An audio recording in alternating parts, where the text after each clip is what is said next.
Hi, welcome to LB0 Fox India Norwegian Ham Ventures. What you see here is a bandpass filter. This one is for 20 meters and it's one of my club's field day bandpass filters.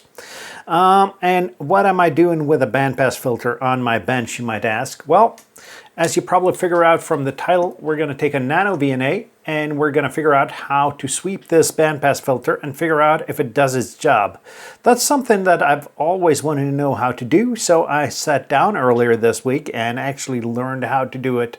So let's go ahead and get this NanoVNA calibrated, and then we're going to sweep the bandpass filter and see if it actually is working as it should. So at the moment, we're just going to take this one, we're going to put it aside, and we're going to concentrate on the NanoVNA. And what we're going to do with the NanoVNA, we're first going to turn it on, and we're going to do the exact same thing as we did a couple of videos back with the antenna switch video, where we measured insertion loss and port isolation. So we're going to press the screen here, press display, and check that we have only one trace up. We do. We're going to press back. We're going to select Format S21 through. We're going to choose Log Mag. Press back. We're going to press back again. We're going to choose Stimulus. Set this from, it's 20 meter bandpass filter, so let's set it from 10 megahertz to 20 megahertz, like this. Then we're going to calibrate it. And for calibration, we're going to use a couple of leads here. I get the right one here. We're going to use this one, and I'm going to zoom out a little bit for you so you can see this. And we're going to insert this into port 1, port labeled S11. And I am by no means a NanoVNA expert, but I enjoy learning stuff, so that's what I'm going to do. So we got this one on here with the little bit of a gender changer here, a barrel connector, and we're going to calibrate. Well, first of all, we're going to go back. We're going to press calibrate. We're going to reset it, and we're going to press calibrate. Then we're going to find the open connector, or the open test standard. That's this one, which, as you can see, let's see if I can get this to focus properly though. It does not have anything inside it, it's open. So we're going to insert this on the barrel connector here. We're going to press open. Once that's done, we got to do a short. And the shorts test standard, let's see if I can focus on that. It does have a pin in the middle, so it's shorted between the outer here and the inner, hence short. So we're going to screw that on. We're going to press short. That's done. I'm going to remove the short one. And we're going to do the load. And the load test standard here, I want to see if I can focus on it. It has kind of two colors and is a little bit bigger than the others. And this is a 50 ohm dummy load, actually, a really small 50 ohm dummy load. So we're going to screw the load on. We're going to press load. That's done. Then we're going to measure isolation.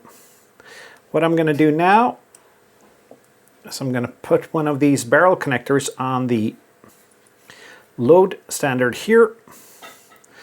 We're going to take another test lead or another jumper cable, hook that up to port 2 because we want that cable to be as invisible as possible on the testing.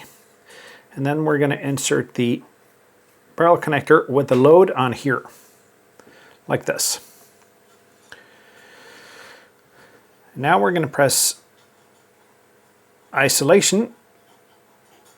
That's measured, and now it's through. So we're going to remove the load and the barrel connector here. like this. We're going to take the 2 test leads and we're going to connect those together as it says through, like this. Then we're going to press through, and then we're going to press done. And we're just going to save this to a slot.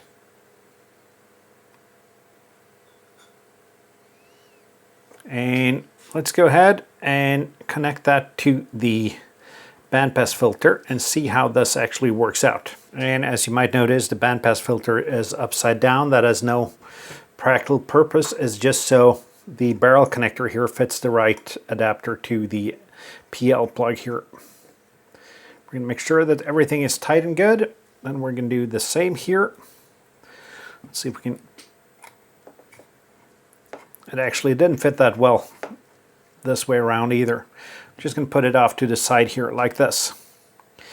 And let's zoom into the NanoVNA and check the results here. And ideally you want a curve like this to be really sharp with just the 20-meter band open. And for all practical purposes, it's not that easy though. So it'll always be kind of a sloping curve here. We start down at 10 megahertz. We have an attenuation of 37 dB. Then we're going to move up a little bit, see where it flats out. It flats out at about 14 megahertz, so the 20-meter band. We got about half a dB of attenuation here. So there is a bit of insertion loss into this bandpass filter. And that stays for about half a dB until we get to 14.3, 14.4. So about half a dB of attenuation for the 20-meter band. And then it starts dropping off pretty fast. And at 20 megahertz, we're at 29.5 dB of attenuation. So what this does is that it blocks off the signals that are not in the 20-meter band, and it leaves the 20-meter band open, so it reduces interference from nearby stations, which is good for, let's say, a field day or similar. And that, my friends, concludes my short little video on how to measure attenuation, or how to measure a bandpass filter here. I do have some 70 centimeter bandpass filters on the way that I'm going to use for my LoRa devices. So that's why I'm doing this, just to learn how to do it and see if those filters that come out of China are as good as this one. We'll see once they arrive, and we'll probably do a quick video on that as well.